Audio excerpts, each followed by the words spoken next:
탤런트 최불암 씨는 자기의 한평생 연기의 주제가 뭐였냐는 질문에 대하여 나의 한평생 연기의 주제는 잃어버린 한국의 아버지상을 세우는 데 있다고 대답을 했습니다. 그 말을 듣고 기자가 질문했습니다. 그렇다면 드라마에서는 그렇다 치고 실제 가정에서는 어떻게 아버지상을 세워갑니까? 거기에 대하여 그는 이렇게 대답을 했습니다. 우리 집에는 아버지의 의자가 있는데 그 아버지의 의자에는 나 외에 아무도 앉지 못하게 합니다. 아버지의 의자라고 하는 것은 권위를 상징합니다. 어느 가정에나 아버지의 권위가 있어야 하고 그 권위를 모든 가족들이 인정할 때 그 가정은 안정되고 평화로운 가정이 되는 겁니다. 우리는 권위가 없어지고 그걸 부정하면 자유로워지고 행복해질 거라고 생각하지만 천만에요. 권위를 부정하는 중에 그 권위 안에 있는 그 공동체는 무너지고 병든다는 것을 기억해야 합니다. 한 탤런트가 아버지의 잃어버린 상을 회복하는 것을 연기의 주제로 삼았다 하는 것은 그만큼 현 시대가 아버지 상을 잃어가고 있다는 것을 드러내고 있는 증거가 되는 것입니다. 세상이 어떻게 돌아가는지 모르고 여자들에게 함부로 했다가 봉변당하는 남자들을 가리켜서 뭐라고 하죠? 간 큰 남자들이라고 얘기하죠. 요즘 매스컴에 보면은 여자 앞에서 남자들이 아주 주눅이 들고 맹모 추는 모습들이 아주 많이 나타나고 있습니다. 그런가 하면 남녀가 팽팽하게 대립각을 세우고 긴장관계를 조성하는 그런 경쟁적 모습도 많이 보여주고 있어요. 그런가 하면 남녀의 구별도 무의미하다고 해서 직업과 의상과 언어에서 성차별을 파괴하는 소위 유니섹스 추세도 요즘에 점점 더 많아지고 있습니다. 지금 세계의 제일 큰 골칫거리가 동성애 문제인데 이 동성애 문제도 근본적으로는 기원이 어디에 있느냐 하면은 가정에서 아버지의 권위가 무너졌기 때문이에요. 여러분, 성의 가장 기본 질서가 뭐냐면 남자와 여자라는 구별입니다. 근데 이 구별을 마저도 깨부시겠다는 거거든요. 그러므로 이 동성애의 뿌리는 권위에 대한 도전이고 그 도전의 시발점은 어릴 때 가정 안에서 아버지의 권위에 대한 도전에서부터 시작된 거라는 것을 분명히 알아야만 이 문제를 풀어갈 수 있을 거라 생각합니다. 이러한 여러 가지 현상을 보면서 우리가 느낄 수 있는 것은 이 시대는 엄청나게 성 역할이 혼동되고 있다는 거예요. 지금 우리 부모님 세대는 그나마 나은데 우리 자녀 세대로 가면은 남녀의 성 역할의 혼동 때문에 엄청난 피해가 올 것이라는 것을 우리는 예상할 수 있습니다. 이러한 현실 속에서 하나님 앞에서 남자는 어떤 존재고 여자는 어떻게 지음을 받았는가 하는 하나님 앞에서 남자와 여자의 상호관계 그 질서를 알아간다는 것은 내가 남자로서 혹은 여자로서 살아가는 데 있어서 너무너무 중요한 기초 지식이 된다는 것을 생각해야 되겠습니다. 그래서 오늘 본문은 하나님 앞에서 남자와 여자의 위치는 무엇이며 어떻게 그 남자와 여자가 서로 조화를 이루면서 행복하게 살 수 있는가, 거기에 대한 말씀을 해주고 있습니다. 이 본문이 기록된 배경은 뭐냐 하면은 그 당시 고린도에 있었던 문제인데, 여러분 옛날에는 동서양을 막론하고 여자들이 밖에 외출을 할 때는 얼굴을 가리고 외출을 했잖아요. 지금도 중동이나 인도에서는 여성들이 외출할 때 얼굴을 가리고 나가죠. 그 얼굴을 가리는 그 천을 히잡이라고 하는데 그걸 왜 하느냐 하는 거죠. 뜨거운 나라니까 얼굴 타지 마라. 그래서 얼굴을 가리는 게 아닙니다. 그 가림 속에는 고백이 들어있는 거죠. 그게 뭐냐 하면은 나에게는 내 위에 주인이 있습니다. 그분만이 나의 전부를 볼 수 있습니다. 나는 그분에게만 나의 몸과 마음을 드립니다. 이런 뜻이에요. 여자의 고백이요, 남자의 고백으로 말하자면 주인 있는 사람이니까 함부로 보지 마라, 그런 뜻이에요. 이 당시에 머리에 이 베일을 쓰지 않고 다니는 여자들은 오직 한 종류의 여자만 있었습니다.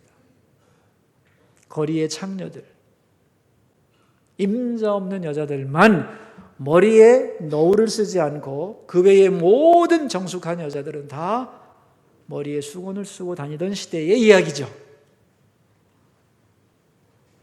그런데 이제 고린도 교회에서 문제가 생긴 거예요. 예수 믿고 구원받고 하나님의 자녀가 되고 기뻤는데, 그러는 가운데 여성 성도들이 중요한 깨달음을 얻게 돼요.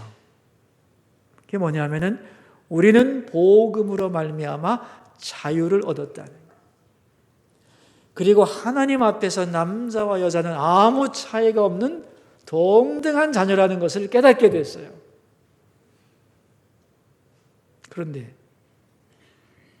그렇다면 남녀의 차이가 하나도 없는데 왜 여자만 머리에 모자를 써야 되나? 그런 질문이 생긴 거죠. 그러니까 남자는 쓰지 않는데 여자만 이 수건을 쓰는 것이 여성을 향한 차별이다. 그러므로 이제 예배 드릴 때 이 수건을 벗자. 그런 여자들이 나온 거예요. 근데 그 주장을 들어보면 틀린 게 아니잖아요. 남자와 여자가 차이가 없잖아요. 근데 왜 여자만 써야 되나? 벗겠다. 논리적인 반박 근거가 없었던 거예요. 근데 벗고 나니까 그걸 보는 모양이 좋지가 않은 거죠. 수치스럽고 혐오스럽고 이래서는 안 된다는 마음이 들고 그런 거죠. 그런데 더 중요한 건 교회 바깥에서의 시선이죠. 교회 다니는 여자들이 정숙한 줄 알았더니 창녀들이나 하는 짓, 머리에 너울을 벗고 예배를 드린다더라 하는 소문이 들려오면서 이거 여자의 이 쓰는 문제가 교회 안팎에서 커다란 이슈가 됐다는 겁니다. 여기에 대한 찬반이 분분해지면서 교회는 이 문제로 인하여 대단히 시끄러워졌던 거예요.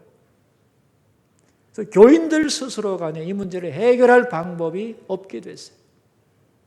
그러자 고린도 교회의 지도자들은 교회 설립자인 사도 바울에게 질문을 하게 됩니다.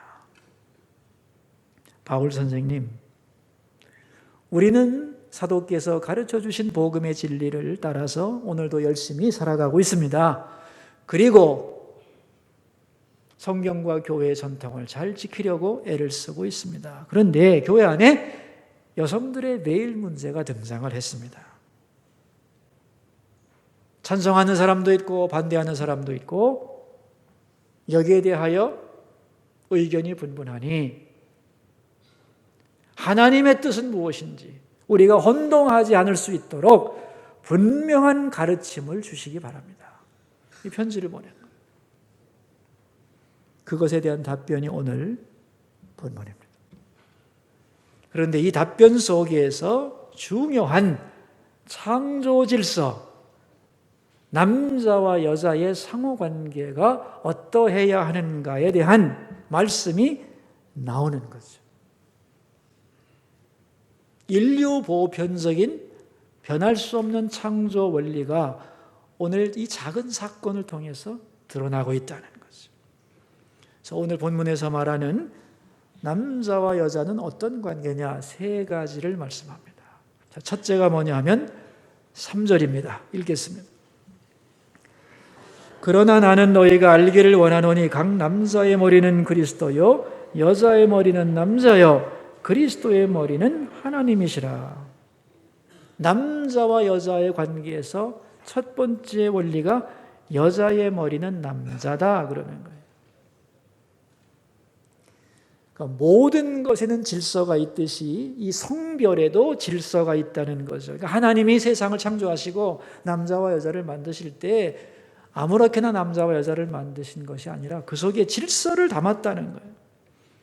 그것을 혼동하지 말라는 거죠. 그래서 머리라는 말을 사용하는데 여러분 머리가 무슨 뜻이겠어요? 지배권, 통치, 명예, 결정권을 의미하는 단어죠. 여기 아주 중요한 말이 있습니다. 여자의 머리는 남자다 그랬는데 그걸로 끝나지 않아요. 남자의 머리는 뭐래요? 그리스도요. 그리스도의 머리는 하나님이라고 그랬어요. 그러니까 남녀 관계는 너와 나의 관계로 끝나는 것이 아니라 하나님의 존재가 모델이 되어서 거기서부터 남녀 관계가 형성되었다는 거예요. 그래서 4절에 보시면 이렇게 말합니다. 읽겠습니다. 물은 남자로서 머리에 무엇을 쓰고 기도나 예언을 하는 자는 그 머리를 욕되게 하는 것이요. 그러니까 남자는 머리에 무엇을 쓰면 머리 대신 그리스도를 욕되게 하는 거다. 5절입니다. 반면에 5절을 무릇 여자로서 머리에 쓴 것을 벗고 기도나 예언을 하는 자는 그 머리를 욕되게 하는 것이니 이는 머리를 민 것과 다름이 없음이라. 그러니까 남자는 절대로 쓰면 안 된다. 남자가 머리에 모자 쓰고 예배드리는 것은 그리스도 욕되게 하는 거다. 여자가 수건을 안 쓰고 예배드리는 것은 남자를 욕되게 하는 것이다 그랬어요. 그러므로 쓰라 그런 말이죠. 자, 첫 번째 원리가 뭐라고 그랬죠? 여자의 머리는 남자다 그랬어요. 두 번째 원리는 뭐냐면 7절입니다. 함께 읽습니다. 남자는 하나님의 형상과 영광이니 그 머리를 마땅히 가리지 않거니와 여자는 남자의 영광이니라. 두 번째 원리는 여자는 남자의 영광이다 그런 거예요. 여러분 이게 무슨 말일까요? 여자는 남자 영광이다. 내가 당신 영광이거든요. 나한테 잘하세요. 그런 뜻일까요? 아닙니다. 이 말의 진정한 의미는 여자는 남자에게 영광을 돌리는 존재라는 거예요. 남편의 사랑과 수고와 그 모든 것에 대하여 영광을 돌리라는 거죠. 당신은 정말 멋집니다. 당신 수고 많으셨습니다. 당신 때문에 나 행복합니다. 여자가 남자에게 영광 돌리는 거죠. 머리에게 영광을 돌리는 거예요. 그렇게 되면 남자는 그 말을 들으면서 보람과 기쁨을 느끼게 되죠. 그리고 더욱 가정을 위해 헌신하고 아내를 사랑하게 된다는 거죠. 그래서 여자가 남자에게 영광 돌릴 때 그것은 남자만을 위한 것이 아니라 여자도 존중받고 사랑받는 비결이 된다 그런 말이죠. 근데 여자가 반대로 당신이 나한테 해준 게 뭐야? 라고 이렇게 대들면 남자를 수치스럽게 만드는 거죠. 그러니까 여자는 남자의 영광이란 말, 여자는 남편을 영광스럽게 만드는 존재라는 거예요. 내가 이 남자를 자꾸 높여주고 영광 돌리면 이 남자가 기고만장해질 텐데. 그래서 걱정하는 여자분들이 많은데 여러분 그 걱정하시면 안 됩니다. 그렇게 남자가 영광을 받게 되면 남자의 마음이 넓어집니다. 그래서 그런 여인을 더욱 존중하고 사랑하게 되는 거죠. 근데 여자가 남자에게 영광을 돌리지 않으면 어떻게 되니까 남자가 분노하게 되죠. 그러니까 결국 아내는 남편에게 영광을 돌리면서 존중이 여김을 받고 서로가 행복해지는 것이 남녀 관계다 그런 말이에요. 목사님이 해석을 좀 남자 중심으로 하는 것 같다 그런 생각이 드신다면 7절 상반절을 읽으시면 돼요. 거기에 남자는 누구의 영광이라고 그랬어요? 하나님의 영광이라고 그랬어요. 그러니까 됐다. 하나님, 내가 하나님 영광이니까 하나님 나한테 영광 돌리세요. 그런 뜻입니까? 아니죠. 나를 만드신 하나님, 나를 사랑하시는 하나님, 내게 능력 주신 하나님, 나를 인도하시는 하나님에 대하여 남자는 하나님께 어떻게 하라? 영광을 돌리라는 거예요. 그럼 하나님이 영광을 받으시고 그 영광을 돌리는 자를 귀히 여기시고 영광 돌리는 그 사람 자신이 행복해지겠다는 거예요. 그러니까 여러분, 여자는 머리인 남자에게 영광을 돌리고 남자는 하나님께 영광을 돌리고 이렇게 머리에게 영광을 돌리는 질서 구조가 존재한다는 거예요. 그리고 이 질서를 바로 세워갈 때에 영광이 드러나고 행복이 꽃피는 거다. 아멘입니까? 이게 두 번째 원리입니다. 세 번째 원리가 11절인데 함께 읽겠습니다. 그러나 주 안에는 남자 없이 여자만 있지 않고 여자 없이 남자만 있지 아니하니라 그랬어요. 세 번째 원리가 뭐냐면 주 안에서 남자와 여자는 하나다 그랬어요. 지금까지는 남자가 좀 앞선 것처럼 보였죠? 근데 아니다. 그건 표면적인 것이고 본질적으로 남자와 여자는 하나님 앞에서 똑같은 존재다. 우열이 없다는 거예요. 마치 뭐와 같으냐면은 운동 경기할 때 팀의 주장과 같다는 겁니다. 작은 공동체에는 대표성이 필요해요. 그래서 운동선수가 똑같이 선수지만 그 중에 한 사람을 주장으로 세워서 대표성을 갖게 하듯이 남녀라고 하는 이 공동체의 존재 속에도 하나님은 남자를 대표성으로 세웠다는 거예요. 그래서 가정에서 대표가 누구냐? 남편이다. 가장이다. 그런 말이에요. 그래서 남자들에게는 이 가정을 다스릴 수 있도록 뭘 주었느냐 하면은 거기 필요한 논리력과 판단력 그리고 결단력과 리더십을 주신 거예요. 그럼 그 남편과 더불어 살아가야 하는 여자들에게는 뭘 주었느냐 하면은 적응력과 친화력 그리고 부드러움과 섬김의 능력을 준 거죠. 조화를 잘 이루며 나가라는 거예요. 저는 남자로서 말이죠. 여성들의 이 적응력에 대하여 찬사를 아끼지 않는 남자입니다. 이 생판 모르는 집에 가서 살잖아요. 대단한 거예요. 지금까지 남녀 관계에 대해서 하나님의 창조 원리 3가지를 말씀드렸는데 마음에 들든지 안 들든지 정리해 볼 수 있을까요? 첫째가 뭐죠? 여자의 머리는 남자다. 여자의 영광이 여자는 남자의 영광이다. 세 번째, 주 안에서 남자와 여자는 하나다. 그런 말이에요. 이게 아무것도 아닌 것 같죠? 이 3가지가 인생을 살아가는 데 있어서 얼마나 강력한 힘을 가지는지를 깨닫게 될 겁니다. 이렇게 중요한 3가지 남녀의 상호관계를 창조질서라고 하는데 이것이 역사적으로 어떻게 변질됐느냐? 많은 남자들이 존재론적으로 여자보다 남자가 우월하다고 착각했어요. 이게 남자의 죄죠. 편견이고. 그래서 많은 남자들이 여성들을 무시하고 차별하고 억눌렀다는 거죠.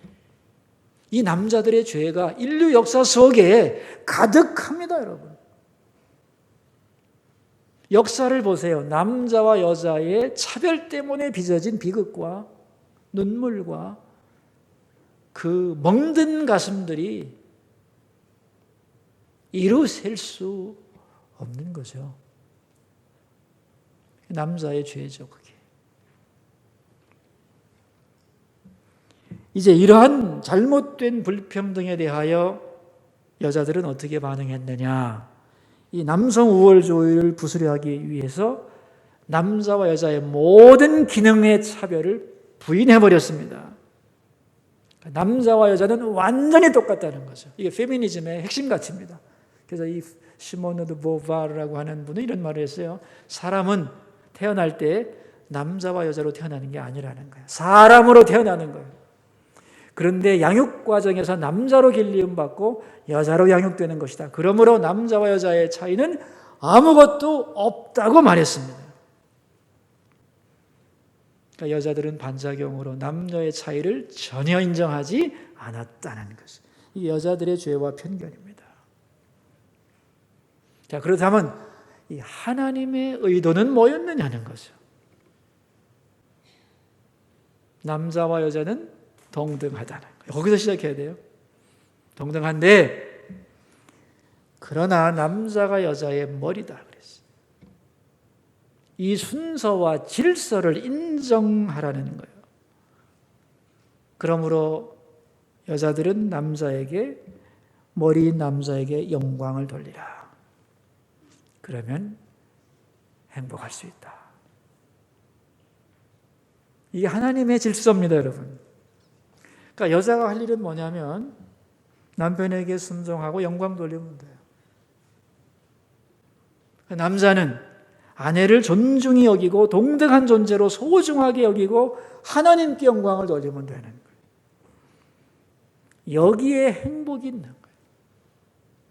이걸 인정하지 않고 이 창조 질서를 부정하고 나면 남녀 관계는 한없이 복잡해진다는 거예요. 그 문제를 풀어갈 근거가 없어지는 거죠. 그래서 끝없는 미로를 헤매게 돼 있는 겁니다. 그래서 남녀 관계에 대한 기본 개념이 잘못되면 거기서 끝나는 게 아닙니다, 여러분. 결혼하면 부부 관계로 이어지죠. 아들과 딸에 대한 양육, 자녀 양육에 대한 문제까지 이어지게 돼 있습니다. 우리가 확실하게 알아야 되는 것은 이 남녀 관계의 모델이 남자와 여자 사이에 있지 않다는 거예요. 남녀 관계의 모델은 신비로운 하나님의 상호 관계성에서부터 나온 거예요. 여러분, 하나님이 삼위일체 하나님이잖아요. 우리가 믿는 하나님이, 그죠? 그 삼위일체의 상호 역동성이 어떻게 되느냐를 잠깐 말씀드리겠습니다. 하나님은 성부, 성자, 성령 이렇게 기능적으로 구별되어 있습니다. 맞습니까? 성부, 성자, 성령으로 기능적으로 구별되어 있다. 맞죠? 이름이 틀리잖아요. 성부, 성자, 성령으로 기능적 구별되어 있잖아요. 두 번째, 그러나 동등하며 동질이며 동격이다. 맞습니까? 맞죠. 세 번째, 서로 상호 존중하고 상호 증거합니다. 서로를 세워준다는 거예요. 성부는 성자를, 성자는 아버지 성부를, 그리고 성령은 성부와 성자를 존중하고 증거한다, 세워준다는 말이죠. 맞습니까? 네. 네 번째, 그런데 성부의 대표성과 성자의 순종성이 존재합니다. 맞나요? 맞죠? 이게 삼위일체 하나님의 존재 관계예요. 상호 관계. 자, 이것을 남녀 관계로 대입하겠습니다. 남자와 여자는 기능적으로 구분이 됩니다. 맞습니까? 남자와 여자잖아요. 틀리잖아요. 두 번째, 그러나 동등하며 동질이며 동격이다. 맞습니까? 상호 존중하고 상호 증거합니다. 세워줍니다. 맞습니까? 남자의 대표성과 여성의 순종성이 있습니다. 맞나요? 그렇습니다. 이 삼위일체 하나님의 존재 양태가 남녀의 존재 양태로 그대로 이어지게 돼 있다. 하나님은 이렇게 만드셨다는 거예요. 그러므로 남자들이 할 일이 뭐냐? 여성을 진정으로 소중히 여기고 동등한 존재로 받아들여야 되는 거죠. 마음속에라도 여성을 비하하거나 무시하거나 절대로 학대해서는 안 된다. 그런 말이에요. 반면에 여성들은 남자의 권위를 절대로 무시해서는 안 된다는 거죠. 그러므로 여성들이 머리에 뭔가를 쓴다는 것은 어떤 의미냐? 이 베일이라고 하는 것은 여자가 남자와 완전히 동등해졌다는 것을 표시하는 사인입니다. 그러니까 여성이 머리에 베일을 쓰는 순간 남자와 이퀄, 동등한 존재가 되고 같은 권세를 소유했다는 사인인 거예요. 오늘 본문에 보면 어려운 말이 굉장히 많이 나오는데요. 그 중에서도 10절 말씀, 이게 참 어려운 말입니다. 함께 읽어보고 해석을 하도록 하죠. 그러므로 여자는 천사들로 말미암아 권세 아래에 있는 표를 그 머리 위에 둘지니라.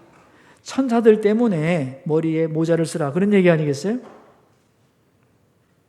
이 말은 왜 나왔는가 하면은 천사들이 머리에 모자를 쓰지 않은 여자를 우습게 한다는 전설 때문에 나온 말이에요. 유대인의 전설이에요. 여러분, 천사가 뭐 하는 존재죠? 천사의 기능이 뭐죠? 히브리서 1장 14절에 천사가 뭐 하는 존재인지를 정확하게 설명합니다. 우리 한번 찾아볼까요? 히브리서 1장 14절.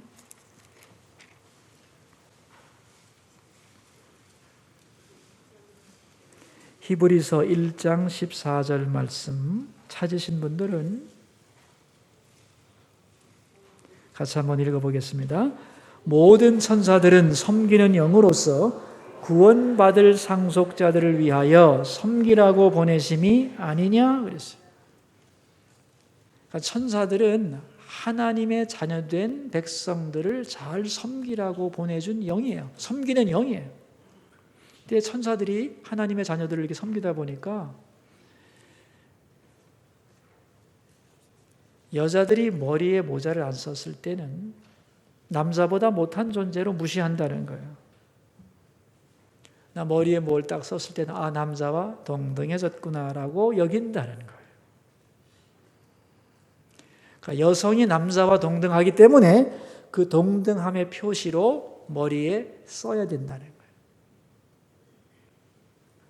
그래서 수건을 쓰는 행위는 남자와 내가 완전히 같아졌다는 표시입니다. 그런데 이 같아짐의 권세가 머리에게서부터 왔기 때문에 나는 그 머리에게 순종하겠다는 의미를 담고 있는 거예요.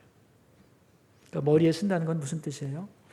동등한데 내가 당신에게 순종하겠다는 뜻이에요. 머리에 쓰지 않으려면 그럼 긴 머리를 해라. 왜냐하면 긴 머리와 모자는 동등한 것이기 때문에. 이런 얘기입니다. 그렇다면 만약에 남자가 머리에 뭘 쓰면 어떻게 될까요? 4절에 보시면 머리를 욕되게 한다. 그리스도를 욕되게 한다고 그랬어요. 왜 그럴까요? 머리에 쓴다는 것은 당신과 내가 같아졌다는 뜻이기 때문에 남자가 그것을 쓰게 되면 내가 그리스도와 같다는 뜻이 되기 때문에 절대로 그리스도를 모독하는 거기 때문에 쓰지 말라는 거예요. 그러니까 여자는 반드시 써야 하고 남자는 절대로 쓰지 말라, 그런 말입니다.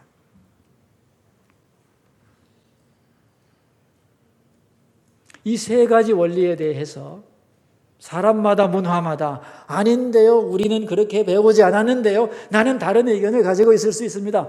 이렇게 반론을 펼지 모르지만 그런 말 하고 싶으면 16절을 읽어봐야 됩니다. 읽겠습니다. 우리에게나 하나님의 모든 교회에는 이런 관례가 없느니라 그랬어요.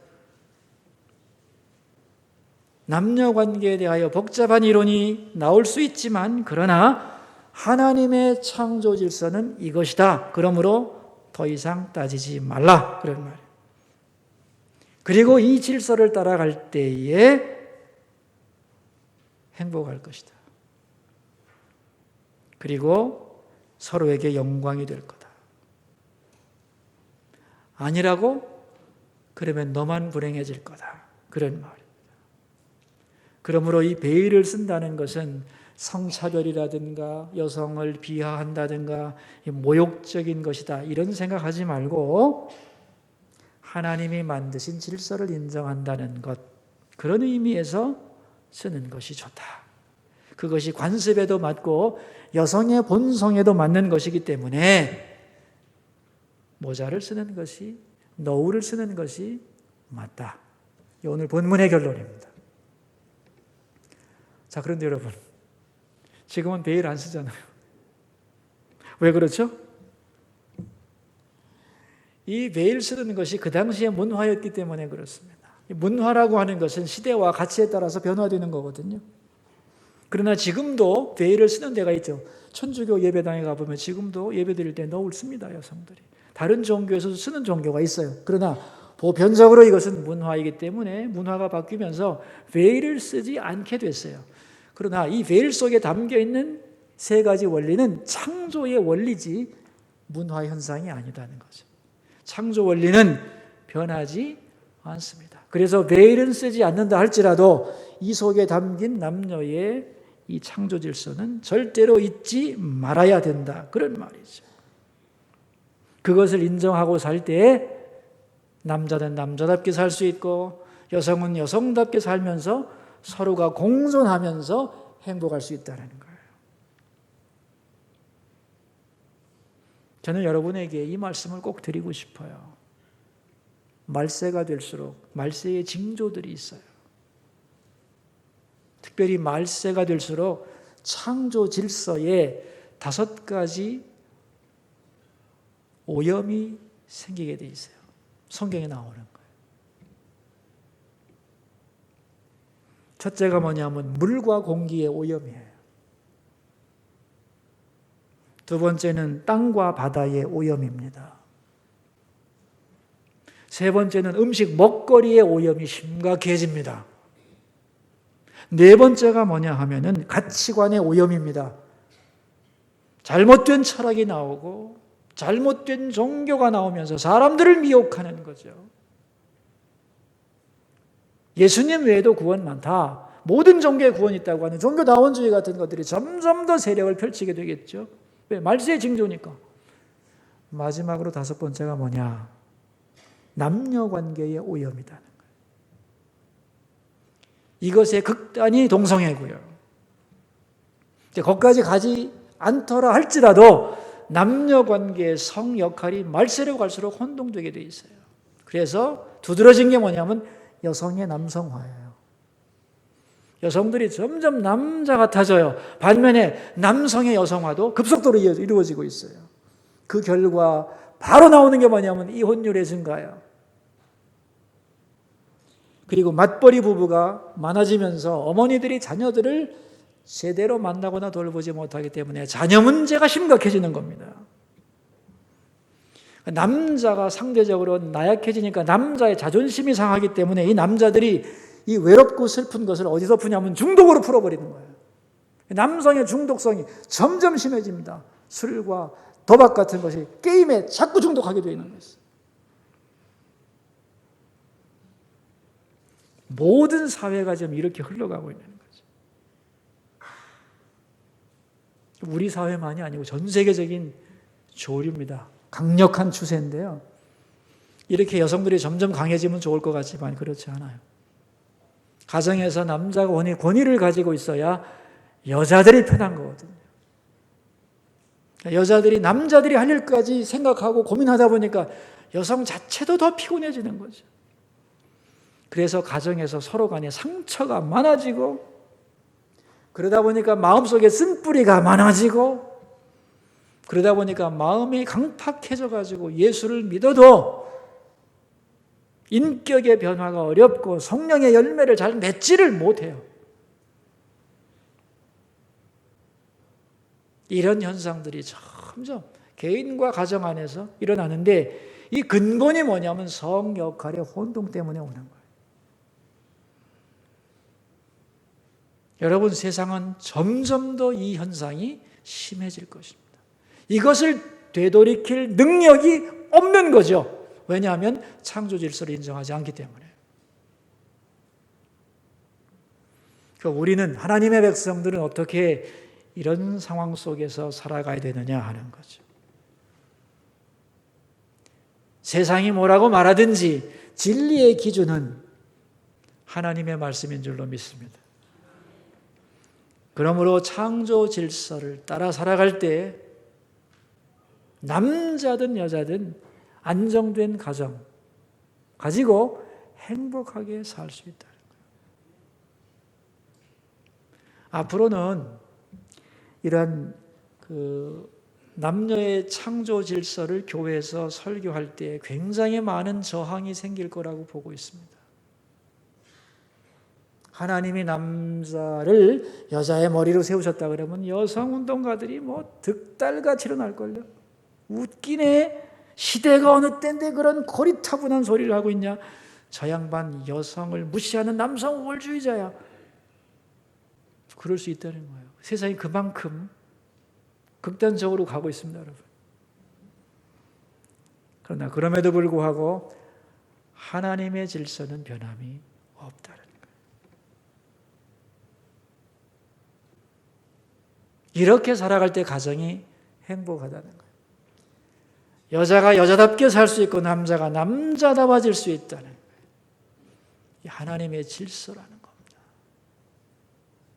우리 모두가 이 질서 위에 굳게 설 수 있기를 바라고, 그래서 행복한 가정을 이루시기 바라고, 우리 자녀들에게도 바르게 양육을 해서 우리 아들들이 더 남성다워지고 우리 딸들이 더 여자다워지고, 그래서 그들의 남성성과 여성성에 꽃피는 그러한 삶을 살도록 하나님의 말씀으로 바르게 양육해 둘 줄로 믿습니다. 우리 함께 기도하면서 주님 앞으로 나갑시다. 세 가지 기도 제목을 가지고 나갈 텐데요. 첫 번째 기도 제목입니다. 창조 질서를 벗어난 남녀의 상호관계 때문에 생긴 상처를 치료해 주소서. 기도하겠습니다. 하나님 아버지, 인류의 역사 속에서 남녀의 성차별 때문에 생긴 수많은 눈물과 비극과 멍든 가슴과 아픔은 이루 다 표현을 할 수 없습니다. 하나님은 그렇게 만들지 않으셨는데 인간의 죄와 편견들이 이런 상처를 가져왔습니다. 우리 부모님과 우리 자녀들 속에 이러한 성적인 역할의 혼동, 남녀 상호관계에 대한 오해 때문에 빚어진 상처와 슬픔과 아픔이 있다면 진리의 말씀과 성령의 능력으로 깨끗이 치료되게 하여 주소서. 두 번째 기도 제목입니다. 창조 질서를 인정하고 살아가는 행복한 가정이 되게 해주소서. 기도하겠습니다.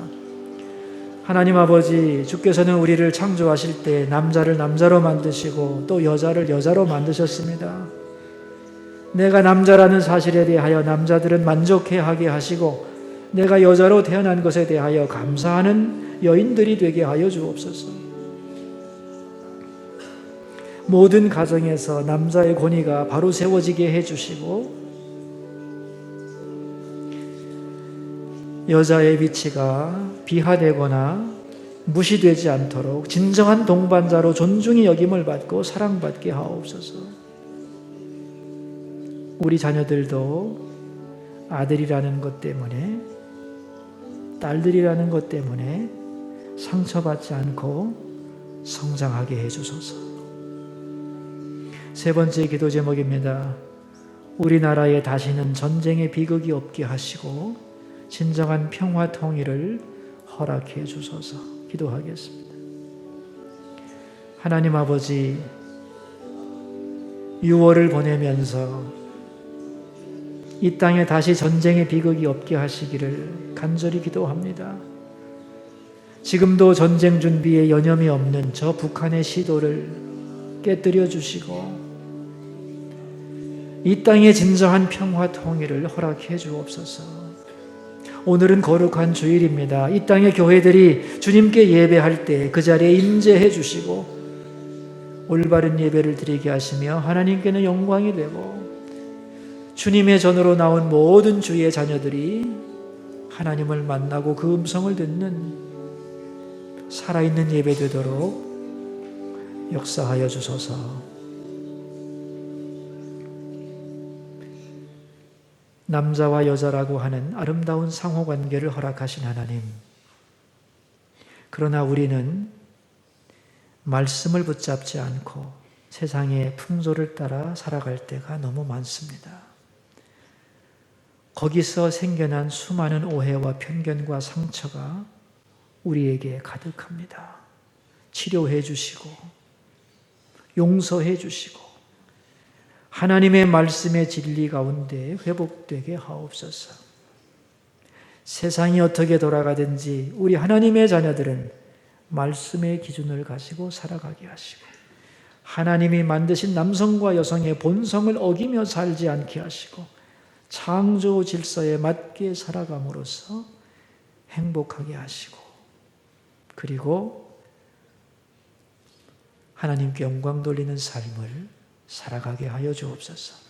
존귀하신 예수님 이름으로 기도하옵나이다.